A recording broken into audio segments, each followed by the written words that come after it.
Tere tulemast kuulama AI Powerment podcasti, mis on justkui teejuhiks tehisintellekti kiiresti arenevas maailmas, tuues sinuni tehisaru uudised, populaarsemate rakenduste ülevaated ja põnevad intervjuud tehisaru asjatundjatega. Mina olen Sandra Reivik, ettevõtja, AI Powermenti brändi looja ning tehisintellekti entusiast.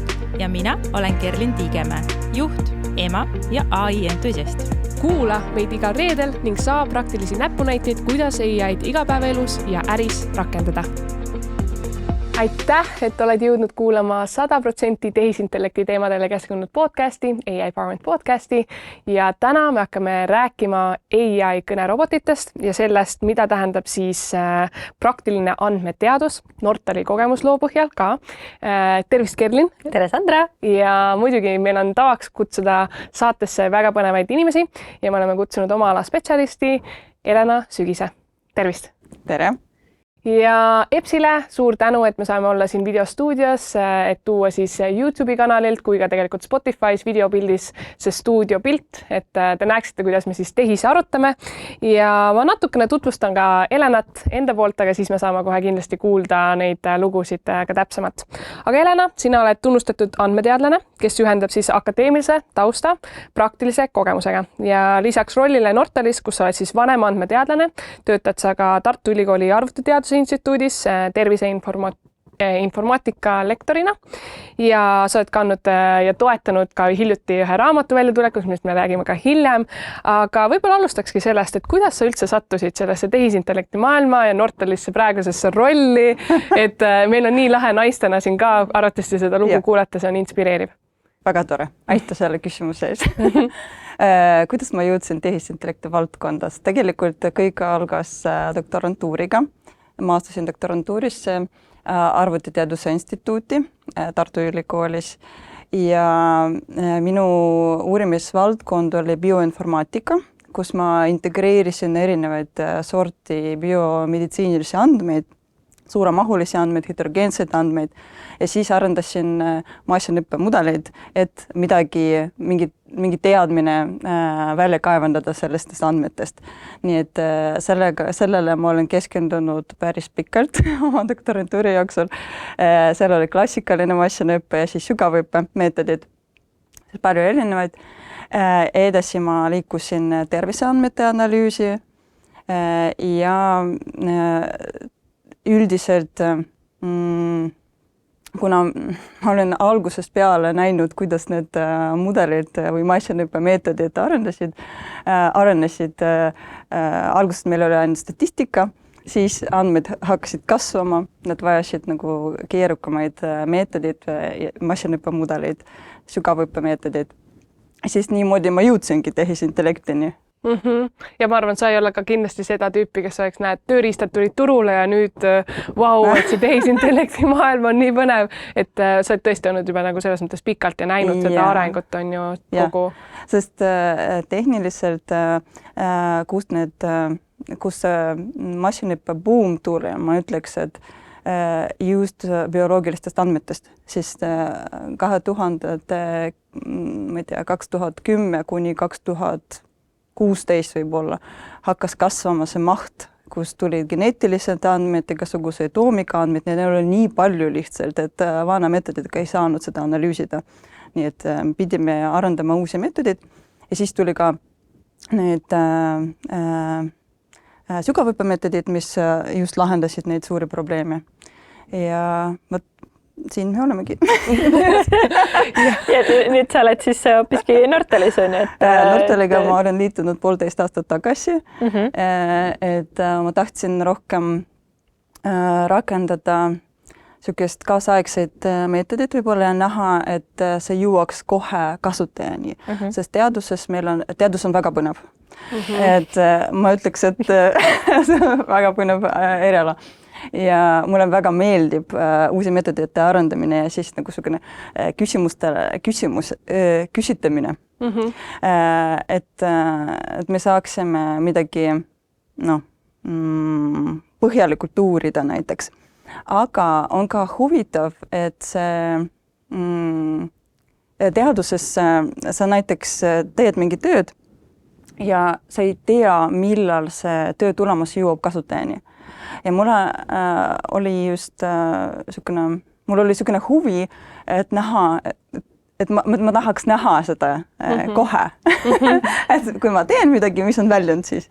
Ja Nortal oli väga tore koht, kust seda teha, sest ma liitusin Global Data and AI tiimiga 1,5 aastat tagasi ja seal fookuseks läks GenAI ehk siis generatiivsed mudelid, alusmudelid ja kuidas me saame neid rakendada, et luua oma klientidele midagi kasulikumat.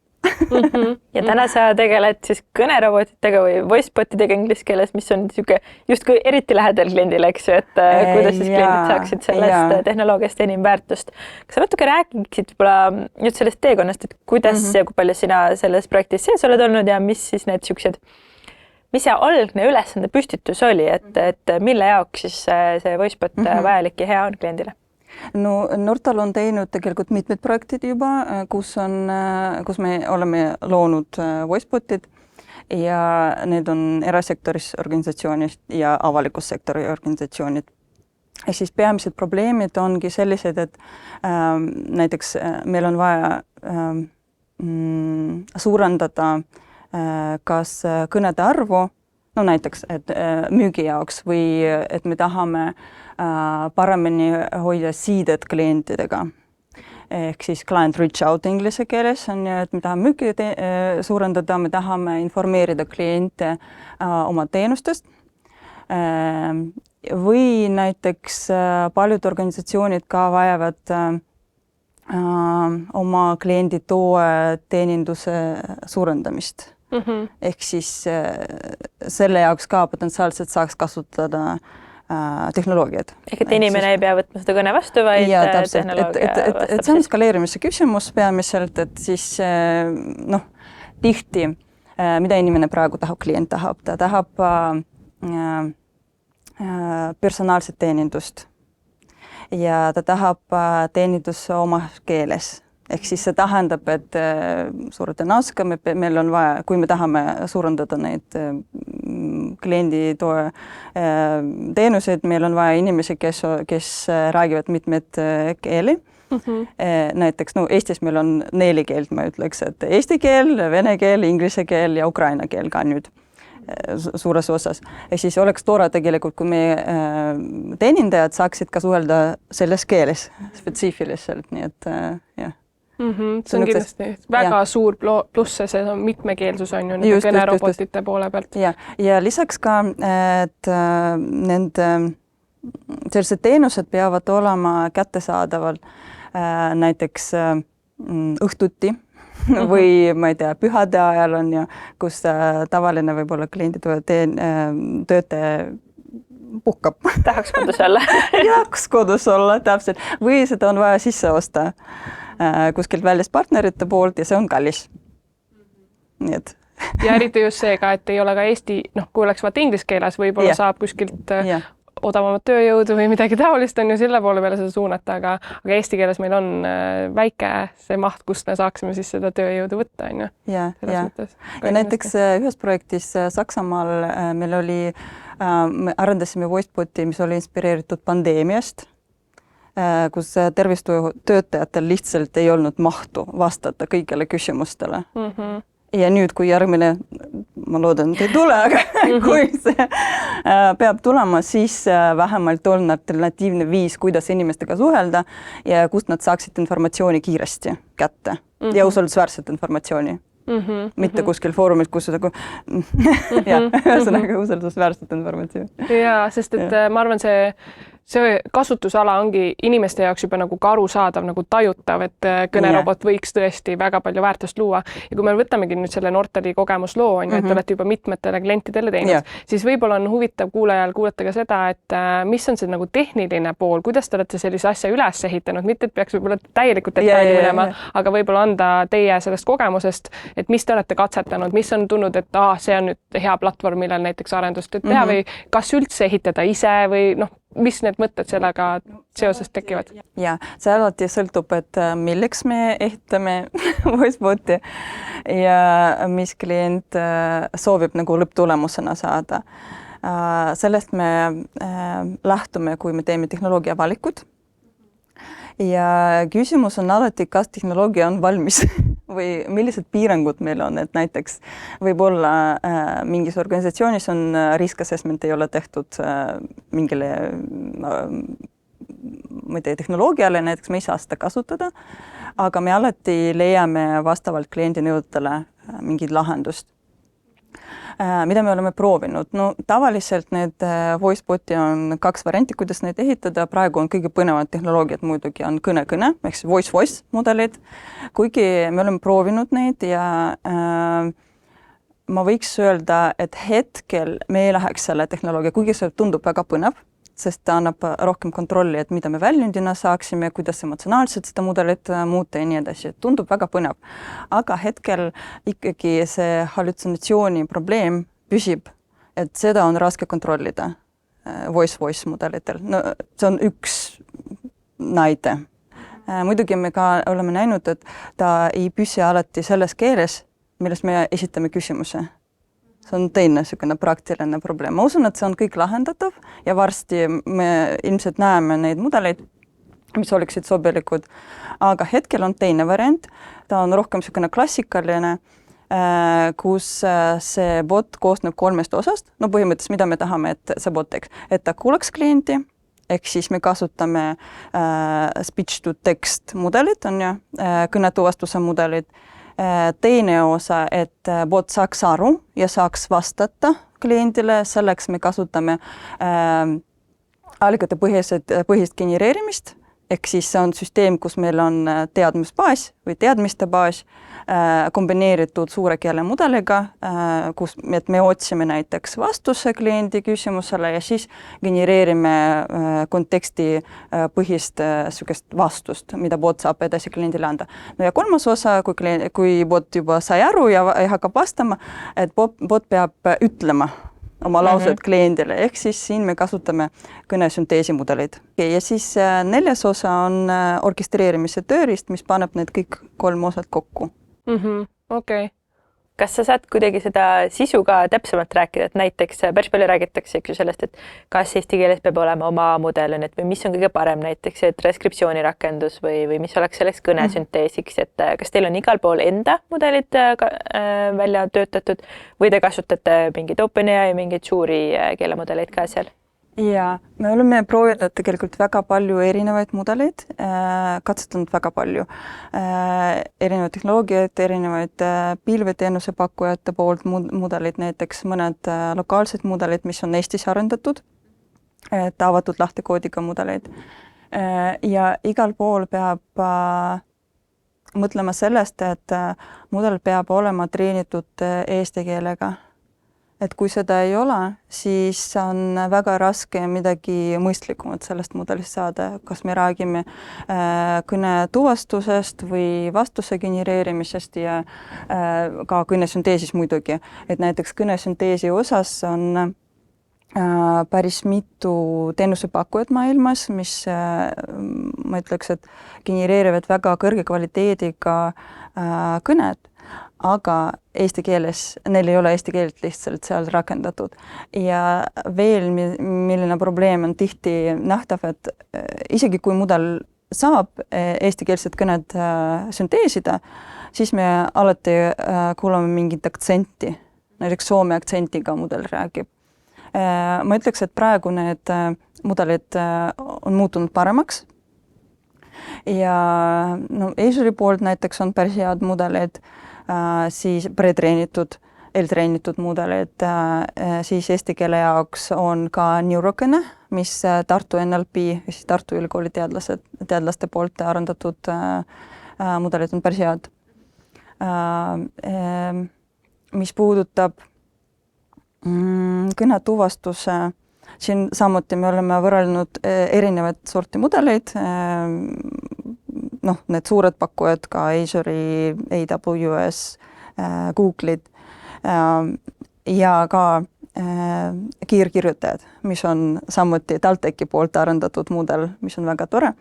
Ja see sõltub jälle andmestikust, et mis on use case ja siis sellest lähtuvalt me võime mõõta näiteks vigade taset oma testiandmete peal ja siis valida sobivad mudelid. Ma ei ütleks, et on mingi kõige parem mudel, mis töötab iga case'i jaoks, jah, et ikkagi peab testima. See on suur rõhk tegelikult. Et ma olen kuulnud jah, et keegi ütles, et võib selle voiceboti 10 minutiga püsti panna, võib-olla, aga siis the devil is in the details. Ja, see kvaliteet hakkab mängima. Täpselt. See testimine ja arendamine ja valimine on tegelikult, kui sa tahad seda põhjalikult teha, siis ikkagi sinna läheb väga palju aega. Aga mis need kohad on, mis võib-olla näiteks eesti keele puhul teevad seda keerulisemaks või kui palju on näiteks transkriptsioonirakendustega on ju ka tihtipeale see, et sa määrad selle keele, eks ju, sa isegi eesti keeles osad töötavad väga hästi ja siis, kui sul on ingliskeelsed sõnad, siis sealt tuleb ainult mingi siis ta enam ei saa hakkama, eks ta ei oska seda keelt vahetada. Kas on näiteks selle voicebotiga ka teema või mis nagu eesti keele puhul sellised väljakutsed on olnud selle roboti ehitamisel? Vahepeal kindlasti tulevad sellised probleemid, et mõni mudel ei oska lihtsalt väga hästi tuvastada, kuigi peaks ütlema, et mitmes projektis ja erinevates keeldes ma olen näinud näiteks saksa keeles, inglise keeles, rootsi keeles ja eesti keeles, et kui mudel on treenitud, hea mudel, siis treenitud mitmes keeles, siis ta oskab segakeelest aru väga hästi. Ta oskab rääkida, ta saab aru, et mida inimene tahab, tihti paremini kui päris inimene. Ja, et mudel saab seda korrigeerida. Et jah, meil oli üks projekt Saksamaal, kus testisime ka, et kas migrantid näiteks saaksid segakeeles rääkida ja kas mudel saab aru, mida nad tahavad, millest inimene räägib, mida ta küsib, et mudelid näitavad palju paremat tulemas kui inimene. Tegelikult meil käis siis hiljuti ka Kristjan Schumann rääkimas, et kui coach imises on siis AI assistent, kes kuulab ka pealt kõrvalt, et tihtipeale tulevad sellised seosed või see mõistmine mudeli poolt palju sügavamad kui inimene seda suudaks jälgida ja analüüsida ja sünteesida siis on ju, et ma arvan, see kõnerobotite puhul võib olla samamoodi selline aspekt seal juures. Ja. No ja siis kindlasti võib natukene fine-tunida mudeleid, et kui on vaja, aga ma ütleks, et tihti võib inseneersete lahendustega palju lihtsamalt need asju lahendada, et peab natukene fantaasiat siis et kuidas seda teha. No see on alati küsimus, et kui palju ressursse meil on, kui me saaksime näiteks ressursse kasutada selleks, et me ja aega muidugi ja andmeid selleks, et fine-tunida, siis me saame seda teha. Aga kui ei ole, siis leiutame. Ikkagi seda probleemi saab lahendada. Okay. Mis oli huvitav osa, millega me oleme tutvunud, on eestikeelsed lühendid. Näiteks, kuidas me saame sünteesida, et mudel tihti ei saa aru sellest, aga jälle saab juhiseid anda, saab neid kuidagi näiteks prompti poolt natukene lahendada. No ühesõnaga, et jälle see on case by case, aga tänu teksti eeltöötluse jaoks saab seda mudelile ilusti anda, edasi anda ja siis mudel saab sünteesida juba. Kusjuures see on hea point, sest suure ettevõtetes eriti on ju päris pikk nimekiri neid lühendeid, mis on igapäevaselt kasutusel ja millest vist keelemudeli jaoks ilmselt on lihtsalt mingi tähed reas, eks ju, mille kohta te ei oska midagi arvata ja siis on keeruline seda konteksti sinna panna. Ja. Siis veel üht asja, mida me oleme näinud, et näiteks mudel tihti ei oska eristada, kas tegu näiteks kuupäevaga või telefoninumbriga. Nii nunnud nagu mingid lapse teemad, et nagu õppid ongi. No sellised asjad, mis kohe ei tulegi peale sellele, aga kui sa näed seda, kui sa kuuled seda, siis peaks ka lahendama. Et ja sellised päris põnevad asjad. Ja ma arvan, ka suur tegelikult väljakutse on seal juures ka turvalisus ja see kvaliteedikontroll ja see kõik.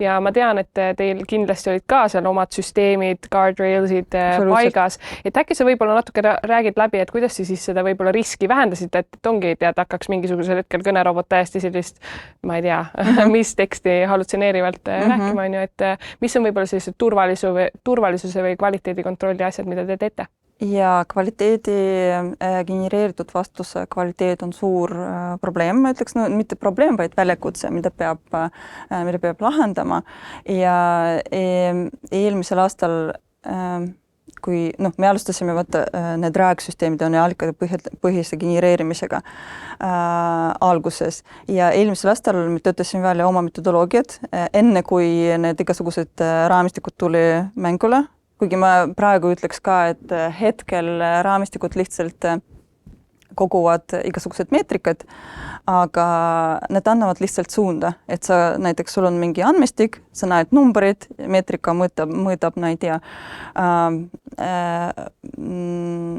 kuidas faktiliselt korrektne see vastus on, kas see on täiuslik, et näiteks sa ootad mingi 3 claim'i selles vastuses, vastus annab ainult 1 claim'i, no igata ühesõnaga terviklikuna, seda võib kõike mõõta.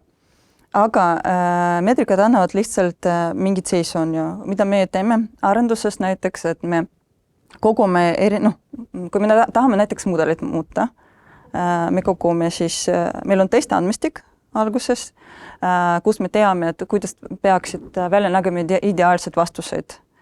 Ja siis jookstame seda andmestikku meie süsteemist läbi, kogume need meetrikad, kuidas me kogume neid, et me genereerime vastused, võrdleme oma ideaalset vastust genereeritud vastusega, mõõdame mingid meetrikad ja siis vaatame ühe mudeli puhul, teise mudeli puhul, siis me teeme statistilist testimist ka.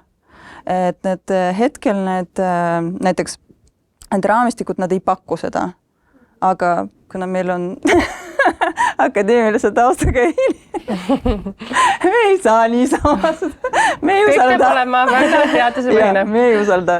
Sõnaga, et selleks, et teha mingit otsust, meil peab olema päriselt statistiliselt oluline mingit näite selleks, et jah, meil on vaja seda. Võib-olla meil ei olegi vaja. Kui me ei näe näiteks erinevust nende meetrikate kogumisest, me ei näe statistilist erinevust või see erinevus on pisikene, milleks me hakkame muutma. Süsteemi ei hakka. No, me ei pea siis ressursse raiskama sellele ja nii edasi. Ja aega. See on üks osa.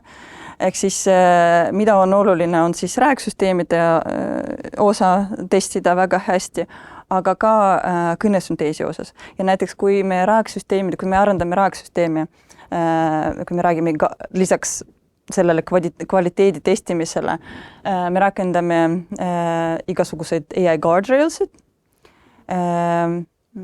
ehk siis kaitsemehhanismid on ju, et me ei saaks näiteks, et kasutaja ei hakkaks muutma mudeli käitumist, süsteemi käitumist.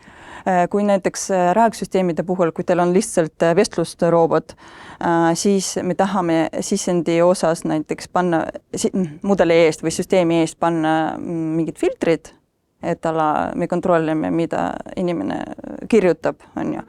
Või kas ta ei sisesta mingid hyperlinki või sükest asju, on ju, saan välja filtreerida, siis kõnerobotite osas on natukene teine lähenemine. Et sisuliselt neid guardrail'id peab kindlasti panema prompti sisse suuremas osas. Ja mida me oleme näinud näiteks, et huvitav käitumine, et kasutaja võib helistada ja öelda, et bot tutvustab ennast, ütleb, mida ta teeb ja siis kasutaja ütleb, et arst ütles, et selleks, et ma paremini sind kuuleks, sisesta mingi suvaline sõna, no ma ei tea, tere, näiteks iga lause lõpus. Ja bot hakkab seda tegema. No, selle tere asemel ilmselgelt võib olla väga erinev instruktsioon, ehk siis see tähendab boti promptimist.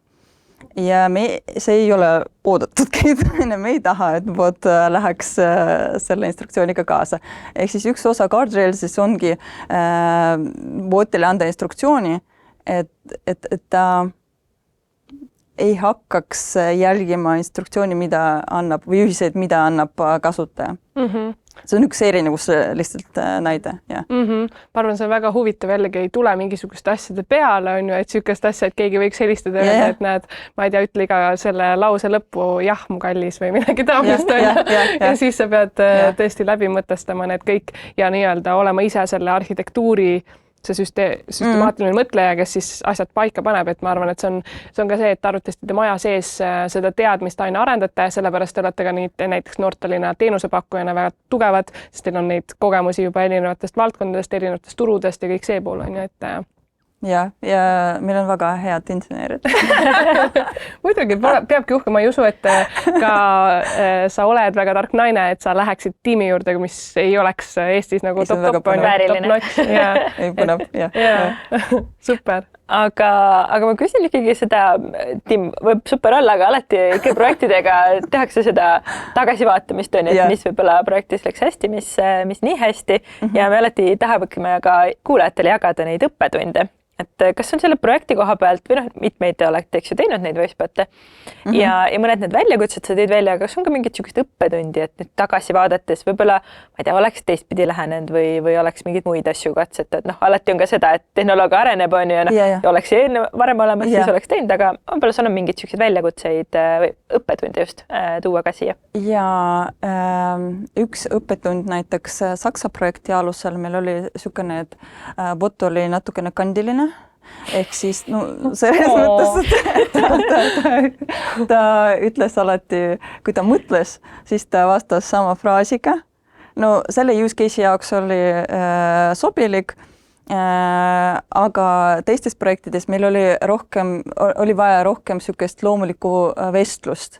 Ehk siis, et kui sa bot ütleb, et mitte ta ei ütle meile, et wait a minute, I'm thinking, give me a second to search for some documentation, aga ta hakkaks midagi vastama juba, mis oli kontekstipõhine. Ja teine asi, et praegu meie botidel on agentsuse funktsionaalsust olemas, ehk siis näiteks bot oskab lõpetada kõne konteksti alusel, et ta saab aru, et kasutaja peab lõpetama kõne. Eelmistes lahendustes oli niisugune lähenemine, kui bot kõlab mingi märksõna, et näiteks head aega. Kui inimene ütleb head aega, siis bot saab aru märksõna alusel, et nüüd peab lõpetama kõne. Aga nüüd ta saab aru konteksti alusel. Selline näiteks. Väga suur. Et me ikkagi, me võtame neid väljakutseid edasi ja siis proovime seda teistmoodi lahendada. Eks see saabki just juht läbi selle, et üha rohkem katsetate ja teete läbi erinevaid kasutusjuhte ja siis sa saad aru, kui loomingulised ka need inimesed, kes neid botte hakkavad kasutama ja mis sealt võib tulla. Ja üks huvitav loomingulisest inimestest rääkidest, et kui me arendasime botti, mis oli ka üllatuseks natukene, et bot helistab ja tutvustab oma eesmärki alati. Aga inimesed nagu ei kuule. Ei kuule, samad pidi. Eesmärk on lihtsalt nii põnevad vestelda robotiga. Hakkavad esitama ükskõik millised küsimused olla. Tahavad katsetada lihtsalt. AI-põhine kaaslane lihtsalt saab nagu sellises formaadis selle. Aga see on väga põnev ja et ma arvan, et need kõnerobotid pakuvad väga palju võimalusi, võib-olla mitte ainult ettevõtetele, vaid ka teenuste kättesaadavuse osas, et näiteks kui inimene millelgi pärast ei suuda näiteks kirjutada oma küsimusi, siis ta võib alati lihtsalt just No see on samamoodi, et interneti tulekuga on ju, et meil sellele infoteabele juurdepääs meeletu kiirusega hakkas arenema, on ju, kõik ärivaldkonnad, ma ei tea, e-kaubandus, kõik asjad arenevad ja nüüd on lihtsalt see, et nende tehnoloogiliste arengute tõttu ongi, me saame nii-öelda vestluses on ju ja nendel tehisliikidel või tehisarusüsteemidel on võimekus meid mõista palju sügavamalt ja tekibki siis see selline nagu tahakski võib-olla robotiga rääkida õhtuti või ma ei tea, võib-olla peaksin mingi aasta pärast 2 pärast tegema järgmise episoodi osa, kuidas need kõnerobotid siis on mõjutanud teie kliendituuri siis tarbijate kogemust, on ju. Aga võib-olla võtaks selle tuleviku vaate ka, et te olete nüüd lähedalt juba arendanud, rakendanud reaalsete ärikaasuste jaoks neid voicebotide lahendusi, aga mida te näete võib-olla, mis need arengusuunad on praegusel hetkel või kuhu pool teie juba nagu hakkate liikuma, äkki on midagi niisugust huvitavat tuua ka tuleviku vaatest? See ei pea olema nüüd 5, võib-olla 1 aasta, see on nii muutuses on ju, aga jah, mis sa ise võib-olla oled näinud nende arengute poole pealt, et mis tulemas on? Ma arvan, et kõige põnevam suund praegu kõnerobotite osas näiteks, et see kõnemudelid ikkagi, et siis saaks stiili muuta, siis saaks emotsioonid kuidagi mudeli emotsiooni mõjutada, sest praegu näiteks need mudelid, kõnesünteesi mudelid on, kui emotsionaalne see mudel on, sõltub sellest, et mille andmete peal ta oli treenitud. Ehk siis näiteks, kui ta oli treenitud andmetel, kus inimene loeb lihtsalt teadusartikleid või mingid, ma ei tea, audioraamatute alusel on ja siis see emotsiooni tase on suht madal. Ehk siis võib igavaks natukene muuta. Aga ja need voice mudelitel on võimalus kuidagi mõjutada seda prompti kaudu. Aga siin on jälle küsimus, praktiliselt väljakutsed on, et mitmekeelsed mudelid, me oleme uurinud natukene seda valdkonda ja siis bot võiks näiteks mitte aru saada aktsentidest. Ehk siis, kui sa räägid, ma ei tea, saksa keeles, siis aga tal on instruktsioon vastata inglise keeles, siis see hakkab aktsentiga, saksa aktsentiga räägima. Ja. No see on ka feature võib-olla. Sest ühesõnaga, et ma arvan sinna poole, aga peab aru saama, kuidas hästi edastada näiteks talle läbi seda function callingut firmapõhist informatsiooni, et praegu RAG-süsteemide kaudu, ehk siis allikapõhise genereerimise kaudu see on suht lihtne, straightforward on ja siis me saame kontrollida ka vastuseid, et millist informatsiooni firma kohta bot annab inimesele ja me võime ka oma meetrikatega kontrollida neid guardrailsid ka, kui hästi need töötavad. Et näiteks, kui me ei taha mingid meditsiinilist nõustamist anda, siis me võime kontrollida, kas bot räägib sellest või mitte. Et ehk see on üks väljakutse praegu need voice mudelites. Ehk siis olegi näha, kuidas aeg annab aru, kuidas nad nii-öelda arenema hakkavad. Ja, mulle tundub, et nende voice botidega on ka väga siukseid ka äärmuslikke arvamusi, et kes ütleb, et kohe tulevad väga head, juba on piisavad, kes ütlevad, et jah, tõesti, kui sa vaatad sinna sisse, sa näed, et seal on väga palju neid siukseid riskikohti ja vajab nagu treenimist ja kõike, et eks ta nii on ja tõesti näeme siis, kuidas see kujuneb. Aga ma liigun ühe teise teema juurde ja räägime ka natuke sellisest vahvast projektist nagu raamat nimega Praktiline andmeteadus. See on küll raamat, aga eelkõige e-raamatu kujul, eks ju, tuli eelmine aasta välja ja eestikeelne sisu räägib sellest, et mis on andmeanalüüs, mis on masinõpe, mis on tehisintellekt, see nii-öelda ABC. Ja sina oled üks selle autoritest ka. Räägi natuke sellest taustast, et kus siuke idee tuli, ma saan aru, et see on ka päris pikk projekt olnud, et üldse kogu seda mahtu kokku panna, päris palju lehekülgi, ma olen seda ise sirvinud läbi, ei ole kõike lugenud, aga kindlasti väga tänuväärt on, et eesti keeles siukest sisu luua ja seda terminoloogiat ja kõike seda sisse tuua. Ma olin selle avantüüri autor, et kutsusin oma pakkusin siukest ideed kaasautoritele ja need olid on board selle ideega. Kust see tuli üldse? Miks me nägime, et seda on vaja üldse kirjutada siukest raamatut? Et number 1 uuringud, rahvusvahelised uuringud, Euroopa Liidu uuringud ja siis meie Eesti OSKA keskuse uuringud, mis näitasid, et Eestis puuduvad piisaval tasemel andmeteaduse või andmeanalüüsi oskused ja seda vajatakse igas valdkonnas praktiliselt praegu. Et kas me võtame finantsvaldkonna või me võtame meditsiini või haridusvaldkonna, ükskõik, igal pool on vaja seda. Ja lisaks me olime minu kaasautoritega õpetanud palju ülikooli tasemel ja siis tähendusõppe kursuseid oleme teinud, kus tulevad oma valdkonna professionaalid juba, spetsialistid ja nad otsivad just sellist kohta, et kust nad saavad andmeteaduse valdkonna teadmisi, mida saaks kohe rakendada. Nad ei taha väga palju teooriast kuulata, nad tahavad kohe mingit praktilisi näiteid, mida saaks omas töös rakendada.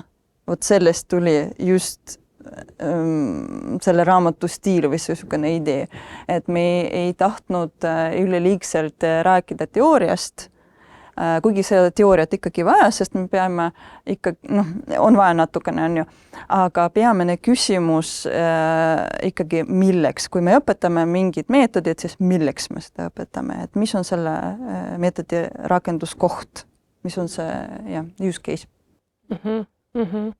Ma arvan, et siit saaks ka kohe siis küsidagi, et mis need võib-olla rakenduslikud või praktilised sellised soovitused on inimestele, et kuidas näiteks ka andmeteaduses siis generatiivset AI-t kasutada, et võib-olla tood mingisugused põhipunktid välja. Generatiivsed mudelid just. Ja või üldse andmeteaduse poolt, kuidas praktiliselt siis seda oskust eneses ka siis arendada? See on nüüd võtta nagu raamat kokku siin, sul on 3 minutit, let's go! Aga no problem. Aga võib-olla ükskõik, mis mõtted tulevad sellega, et tahaksid edasi anda sellist praktilist teadmist, mis need 3 asja näiteks oleksid? Okei, et millele peab mõtlema? Ma arvan, et mis sorti alustame sellest, et mis probleemi me üldse lahendame. Ma arvan, see on number 1 küsimus. Siis me mõtleme, et mis sorti andmeid meil on, kui palju neid on üldse. Ja võib-olla veel astume tagasi, näiteks me sõnastasime näiteks äriprobleemi, siis me peame tõlgendama seda andmeteadvuse või tehisintellekti probleemiks. Et selleks, et millist nagu arvutuslikku probleemi me lahendame. Ja sellest lähtuvalt võikski mõelda, millist meetodit meil on vaja. Võib-olla meil ei olegi vaja tehisintellekti meetodit tegelikult, et lahendada mingit probleemi. See ei ole alati vastus. Ma arvan, see on põnev praegu väga populaarne, aga see ei ole alati vastus. Et siis mis probleemi me lahendame, tõlgendame seda andmeteaduslikus või tehisintellekti probleemiks, kui palju andmeid meil on, siis valime meetodid ja mõtleme ka, kui palju ressurssi meil on, eks ole, et kas me peame siis ise midagi arendama või meil on kuskil off the shelf võtta mudelid, nagu näiteks need generatiivsed mudelid, eks ole, tihti meil vist ei ole nii palju ressursse kõigil nagu OpenAI-le, et arendada oma mudeleid, et võiks midagi juba valmis võtta. See on ülilahe, sest meil just käis ka hiljuti Valter Läll, kes rääkis Drivexi nende startupi kogemusest ja just sellest nii-öelda andmetest ja kõigest sellest, kuidas seda tehnoloogiat masin nägemise poole pealt kasutada. Ja tema üks slogan, mis välja käis, oli see, et kui sul ei ole vaja, siis hoia nagu tehisintellektist võimalikult kaugele, eks ju, et siin kuidagi läheb see trend sinna, et me räägime hästi palju hästi projektidest, aga üha rohkem hakkab tekkimata seda selgust, et sul ei ole tõesti igal pool vaja ja see ei ole siuke imevits, mis igal pool aitab, aga samal ajal ta pakub väga palju võimalusi ja mulle selles mõttes ka see raamat väga meeldib, et sul ongi seal väga palju näiteid, et sa muidu ka loed selle kuiva teooria läbi, aga mis ma nüüd siis sellega peale hakkan ja siis ma tean, et okei, siuke olukord, võib-olla mul enda ettevõttes on ka midagi sarnast, kus seda kasutada, eks ju, et see on kindlasti väga väärtuslik. Väga tore. Et ja üks raamatu eesmärk olekski sisse tuua nii palju kasutuslood, kui saab, juhtumuuringut, et näidata, et erinevatest valdkondades, mida saaks mudelitega teha või statistiliste meetoditega. Ja juba see sama, mis sa tõid välja, minu meelest väga huvitav seda, kuidas seda nagu tehisintellekti võtmesse seda sama probleemi nii-öelda tõlgendada ja arvatavasti ka siis silmaringi, millised need praegused võib-olla lahendused on, et ma arvan, selline koond informatsiooni koht, kus seda kätte saada, et see on väga-väga kiiduväärt tegevus. Ja ma arvan, et näiteks juhtidel on see kasulik raamat, sest samuti näiteks, et kas me tahame, kaks mõtet siin tegelikult, et kas build or buy, selles osas võib aidata nagu otsustada just, kui me hakkamegi mõtlema niimoodi andmetest või projektist. Ja teine osa on kui me näiteks teeme mingi statistilist analüüsi, näeme, et jah, meil mehed on nõus maksma rohkem kui naised näiteks, aga see statistiliselt oluliselt, kas me nüüd tõstame hinda? no meil on ju statistiline analüüs tehtud, näitab, et jah, aga see erinevus on nii pisikene, ehk siis peab ka ühesõnaga vaatama mitte ainult, kas on P-väärtus on vähem kui 0,05, vaid ka teisi asju arvesse võtma. No. Ja jällegi seesama, et see oskus, et üldse vaadata, kas ma ostan selle sisse või ehitan ise, et see on ka jällegi midagi, mis võib-olla varem üldse siin 2-3 aastat tagasi polnud nagu küsimuseks, sellepärast et tundus, et neid võimalusi ei olnud selliseid, kuidas saaks kergelt asju üles ehitada, et nüüd on see tõesti see oskus peab olema, et sa suudaksid hinnata, on ju, ärikaasusest tulenevalt. Räägime ka andmeteadlase rollist kui sellisest ja võib-olla kahtepidi küsin seda, et ühelt poolt päris palju noorte seas ka tekib seda huvi ju tehisintellekti vastu, kes tahaks ka rohkem võib-olla sinna andmeteaduse või data science, niisugune hea ingliskeelne väljend ka, sinna suunda liikuda. Täna väga vähe kohti, kus seda õppida saab. Kuidas üldse noored, kes on huvitatud, võiksid sinna suunda liikuda? Ja teine pool ka, kohe sulle sinna juurde mõtlemiseks, et sina, kui sa juba oled selles valdkonnas, kas sa näed ka enda rollis seda muutumist, et mis ta minevikus oli, mis ta nüüd tulevikus hakkab olema kogu sellest tehnoloogiast tulenevalt? Ja ma arvan, alustan ma viimasest küsimusest. Et ma kindlasti näen, et andmeteadlase roll muutub ajast. Ja ma arvan, et see tänu sellele, et meil on praegu väga palju off-the-shelf mudeleid võtta ja need suuri keelemudeleid näiteks, need on praegu väga populaarseks muutuvad. Ja mõned andmeteadlased ikkagi veel treenivad mudelid, sest see oli meie peamine suund, on ju, et kus me kombineerisime, andmeteadlane, ma arvan, et natuke näiteks võrreldes masinaõppeinseneriga, andmeteadlasel on natukene laiem teadmiste valdkond, ehk siis me paneme sinna statistikat ka ja üldiselt andmetest mõtlemist, ma ütleks. Et aga praegu, see ei ole muutunud, see osa, et me peame andmetest mõtlema vastupidi, aga meil on nii palju off-the-shelf mudeleid, ja see tähendab, et fookus nüüd muutub sellest, et me arendame mingid algoritmid või treenime, et sellele, et me peame hästi aru saama, et millised andmeid me anname sisendina, mis on potentsiaalselt väljakutsed nendest andmetest, kuidas me peame need eeltöötlema näiteks. Ja siis väljundite hindamine või tõlgendamine, mida see tulemus tähendab. Sisuliselt see on seesama, mida me oleme kogu aeg teinud. Lihtsalt, et see vahesamm võib-olla natukene transformeerib. Aga nüüd siis tulevad uued väljakutsed näiteks, et kuidas see mudelite läbipaistvus ja usaldusväärsus nagu küsimused nüüd tõusevad esile, ma ütleks, et varem see oli suht lihtne, kui sul on mingi conventional klassikaline masinaõppemudel, siis sa vaatad, millised tunnuseid annavad kõige rohkem panust näiteks tulemusele, sa saad interpreteerida. Nüüd, kui sul on suured võrgud, neurovõrgud, siis on raske seda teha, sest need sisaldavad miljardid parameetrid ja me täpselt ei tea, kuidas mudel jõuab otsustuseni. Aga seda ikkagi on vaja mingil määral, et me saaksime aru, et kasutaja saaks aru, kuidas mudel otsustab. Ehk siis uusi meetodite väljaarendamine, et selleks, et aru saada, kuidas mudel otsuseid teeb. Ma arvan, et see on üks huvitav aspekt, mida andmeteadlane saaks teha praegu, kuhu keskenduda. See on nagu see, et selle asemel, et ise seda mudelit arendades põhimõtteliselt pead nagu aru saama kõikidest teistest mudelitest, mis on olemas ja kuidas see... Ma tegeks kohe siit lisaküsimus, et sorry, ma hüppasin vahele sulle, aga see räägitakse, et need mudelid on nii-öelda see black box, eks ju, et kust sisse ei näe. Kuidas sina kui teadlane sellesse nagu suhtud, vaata, et sa kasutad justkui mingit suurt keelemudelit, mille puhul sa täpselt detailideni ei tea, kuidas sellest sisendist see väljund saab? Jah, nüüd on mudelitel endal võimalus sulle raporteerida näiteks, et kuidas see mõtlemisprotsess käib.